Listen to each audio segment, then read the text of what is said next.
زندہ کے لیے کوئی طواف نہیں، اس کے لیے دعا کریں۔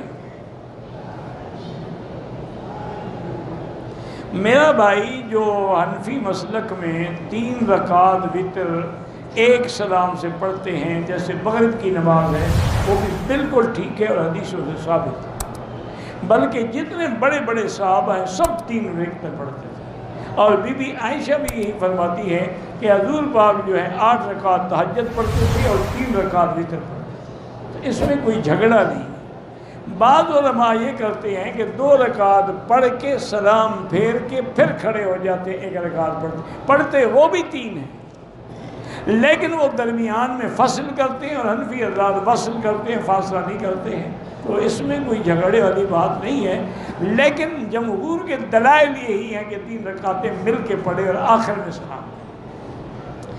اگر ایک بات یہ ہے کہ اگر وتر 1 رکعت ہوتے تو حضور 3 صورتیں نہ سکھاتے نا، کہ پہلی رکعت میں سبح اسم ربک الاعلی، دوسری رکعت میں قل یا ایھا الکافرون، اور تیسری رکعت میں قل ھو اللہ احد۔ جب وتر ہی 1 ہے تو 3 صورتیں سکھلانے کا کیا فائدہ؟ تو معلوم ہوا کہ وتر 3 ہے۔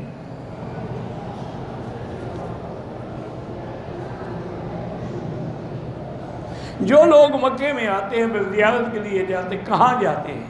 اگر وہ میقات کراس کر جاتے ہیں جیسے طائف ہے پھر تو احرام ضروری ہے، اگر میقات کراس نہیں کرتے تو کوئی احرام ضروری نہیں ہے۔ میرے بچوں کا حافظہ کمزور ہے، اللہ کا نام ہے نا یا قوی یا قوی یا متین، یہ پڑھ کے دعا کیا کریں۔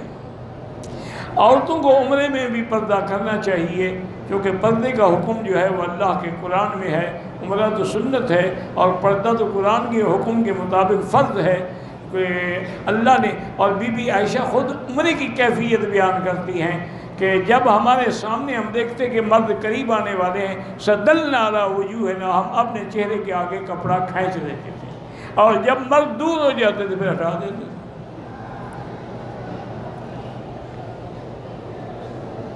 اگر حالت احرام میں وضو کرتے ہوئے کسی کے بال ٹوٹ گئے یا گر گئے کچھ نہیں ہوتا،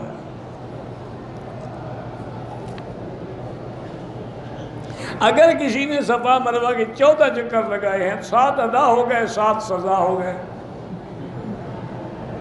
تاکہ آئندہ غلطی نہ کریں۔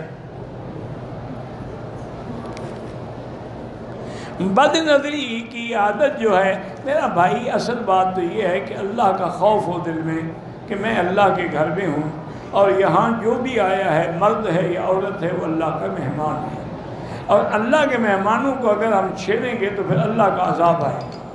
اس لیے بد نظری سے بچیں، اور علماء نے لکھا ہے کہ ہر نماز کے بعد مرد ہے یا عورت اگر 7 دفعہ لا حول ولا قوت الا باللہ العلی العظیم پڑھ کے دعا کیا کرے کہ یا اللہ مجھے بد نظری سے بچا، تو اللہ بچا دیتے ہیں۔ میں عالم بننا چاہتا ہوں، میرا گناہوں کی وجہ سے ذہن خراب ہے تو گناہ چھوڑ دیں، بس عالم بن جائیں گے۔ جب تمہیں پتہ ہی ہے بیماری کا تو اس بیماری کو چھوڑ دو۔ اسی لیے کچھ طالب العلم گئے تھے امام وقیع کے پاس، ان کو جا کے کہا کہ حضرت ہم پڑھ تو رہے ہیں لیکن ہمارا حافظہ کمزور ہے، باتیں بھول جاتی ہیں۔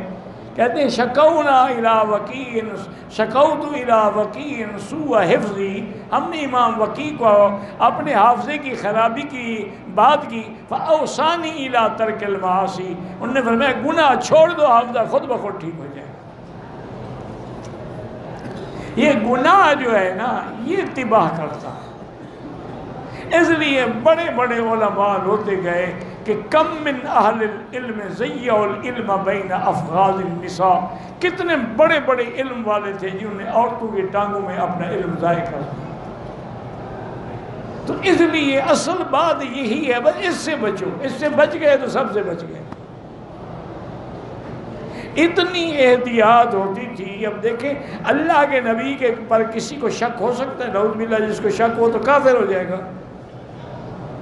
حضور اعتکاف میں تھے مسجد میں، آپ کی بیوی آپ کو مسجد میں ملنے کے لیے آئی، پھر حضور اٹھ کے بی بی کو دروازے تک چھوڑنے کے لیے گئے. تو اس سے اندازہ کریں کہ عورت کا کتنا بڑا مقام ہے کہ اللہ کا نبی اس کو اپنی بیوی کو چھوڑنے کے لیے دروازے تک جا رہے ہیں. جب دروازے کے قریب گئے تو سامنے 2 صحابی گزر رہے. فرمایا الا رسلکما، ٹھہر جاؤ. وہ ٹھہر گئے. اور میں ہذہ صفیہ زوجتی، یہ بی بی صفیہ میری بیوی ہے. صحابہ نے کہا یا رسول اللہ آپ کے بارے میں بھی کبھی ہمارے دل میں کوئی شک آ سکتا ہے؟ پر میں آ جاتا تو تمہارا ایمان چلا جاتا، میں نے تمہارا ایمان بچا رہا ہوں. اللہ کے نبی اتنی یعنی احتیاط کرتے تھے. ہمارے ایک بزرگ تھے، فوت ہو گئے. ان کی عمر میرے خیال میں جب ہم وہاں پڑھتے تھے میرا اندازہ یہ ہے کہ وہ 90 کے قریب تھی. لکڑی پہ چلتے تھے، بڑھاپا تھا. لوگ بڑے آتے تھے ان کے پاس دعا کے لیے، تعویذ کے لیے. تو انہوں نے اپنے شاگردوں کو ہدایت کی تھی کہ اگر کوئی عورت آئے تو اس کو میرے کمرے میں اکیلا نہیں بھیجنا، اس کے ساتھ آنا 1-2 آدمی. ایک دن طلباء نے مذاق کی. انہوں نے کہا حضرت 90 سال عمر ہو گئی، کمر جھک گئی، اب کیا باقی رہ گیا ہے کہ عورت آئے گی تو تمہیں کچھ ہوگا؟ پر میں شیطان کا کیا پتہ ہے، کسی وقت بھی آدمی کو گمراہ کر دے. اس لیے بچو گے تو بچو گے نا.